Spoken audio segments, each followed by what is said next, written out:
নমস্কার, কেমন আছেন আপনারা সবাই? আশা করছি আপনারা সকলে খুব ভালো আছেন এবং সুস্থ আছেন। আজ মঙ্গলবার সকাল ৬টা আর আমি সকালে উঠেই বাসি কাজকর্মগুলো কমপ্লিট করে আগে চলে এসেছি ঠাকুরের ফুল নিতে।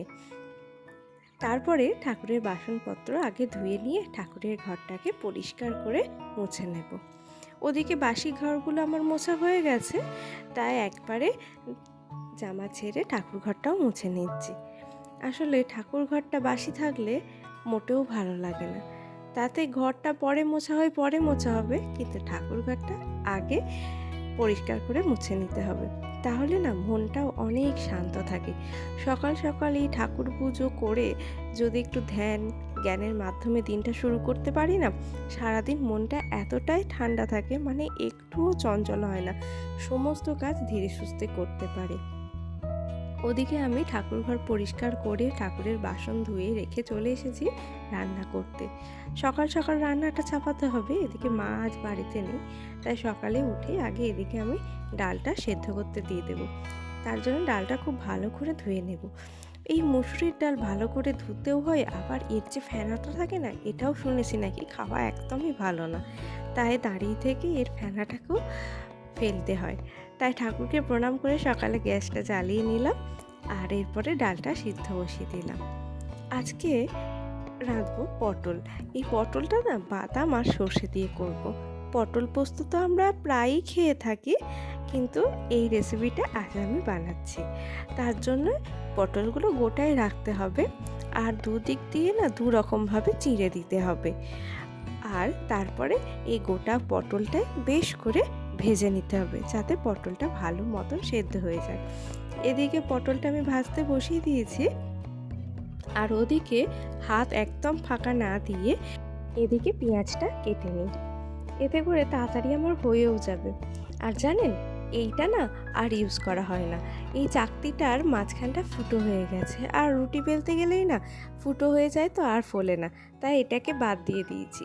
দেখেছেন পটলটা ভাজার পরে তেলটা কেমন কালো হয়ে গেছে? এই তেলটা না তুলে রেখে দিয়েছি। আসলে পোস্ত বা বাদাম সর্ষে যাই করি না কেন, কালো হলে দেখতে মোটেও ভালো লাগে না। খাওয়াটা তো তারপরে, আগে দেখতেই যদি না ভালো লাগে, তারপরে খেতে ভালো লাগলো কি না লাগলো সেটা পরের কথা, তাই ওই তেলটা তুলে রেখে দিলাম। আর ওদিকে ডালটাও আমার সেদ্ধ হয়ে গেছিলো, ডালটাও আমি ফোড়ন দিয়ে বসিয়ে দিয়েছি। আর সকাল সকাল এবার চা না হলেই নয়, তাই এদিকে আমি চাটাও বসিয়ে দিয়েছি। আজ করব ধোকার ডালনা, তাই এই ধোকাটা না আমি আগেই করে রেখে দিয়েছিলাম। ওদিকে ওগুলো হতে থাক, ততক্ষণ আমি একটু চা খেয়ে নিই। এদিকে বাবাও উঠে পড়েছে, বাবাকেও আমি সকালে চাটা দিয়ে দিলাম। আর বাবা যে সকাল থেকে কতবার চা খায় সেটা তো আগেই থেকে আপনাদের বলেছি। চলুন এদিকে আমি এবার যে ধোকাগুলো কেটে রেখেছিলাম সেগুলো আলতো হাতে ভেজে নিই। তারপরে আমি আলুর কষা তো এদিকে হয়েই গেছে, জল ঢেলে দিয়ে এসছি, তো ভাবলাম এবার ভাতটা বসিয়ে নিই, সেই জন্য চালটা আমি একদম কলতলাতেই ধুয়ে নিয়েছিলাম। এরপরে আমি উনুন ধরিয়ে নেব, আর ভাতটাও হয়ে যাবে। ভাতটা তাহলে অনেকটাই গরম থাকবে, আর গরম ভাতের সঙ্গে যাই তরকারি থাকুক না কেন সেটা মন্দ লাগে না। আসলে তরকারিটা ঠান্ডা হলেও ভাতটা কিন্তু ঠান্ডা একদমই খাওয়া যায় না, তাই ভাবলাম ভাতটা একটু দেরি করেই বসাবো। আর এই সর্ষে কাঠির চালে ভাত হতে খুব একটা বেশি সময় লাগে না গো।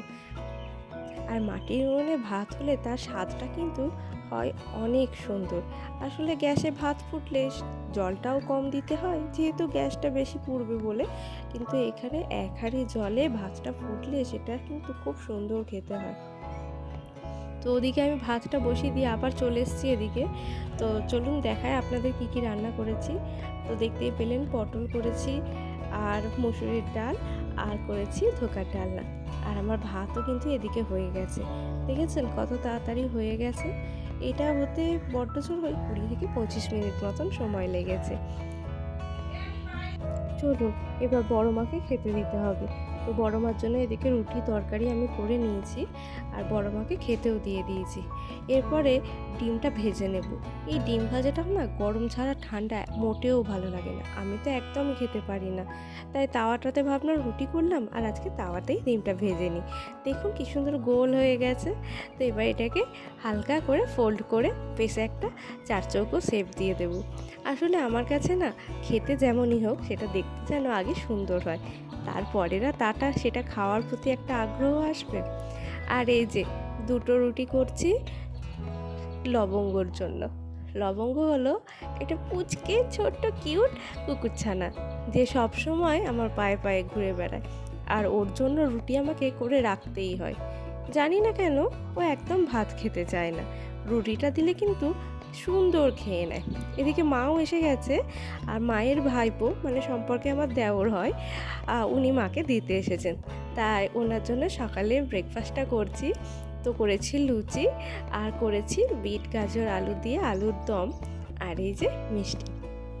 আসলে সকালে রুটি খাওয়ার তরকারিটা করতেই হয়, কারণ বড় মা বাবা মা সবাই সকালে রুটি খায়, তার জন্য তরকারি করেছি। আর এদিকে দেখুন বাসি ঘর দুয়ার আমার মোছা হয়ে গেলেও বাসি বিছানাটা কিন্তু আমার এখনও তোলা হয়নি।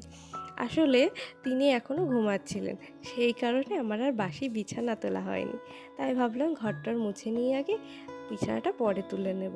তো এবার আমার বিছানা হয়ে গেছে তোলা, আর ওকে খেতে দিয়ে আমি চলে গেছিলাম স্নানে। তো আমিও চলে এসেছি স্নান করে রেডি হয়ে।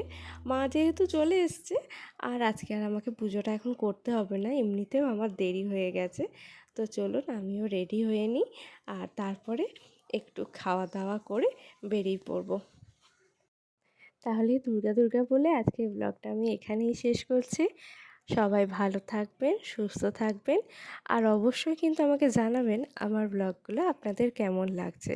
আপনাদের একটা কমেন্ট, একটা লাইক, একটা শেয়ার বা সাবস্ক্রাইব আমার কাছে অনেক মূল্যবান। তো চলুন আজকের মতো ব্লগটা এখানেই শেষ করছি। টাটা।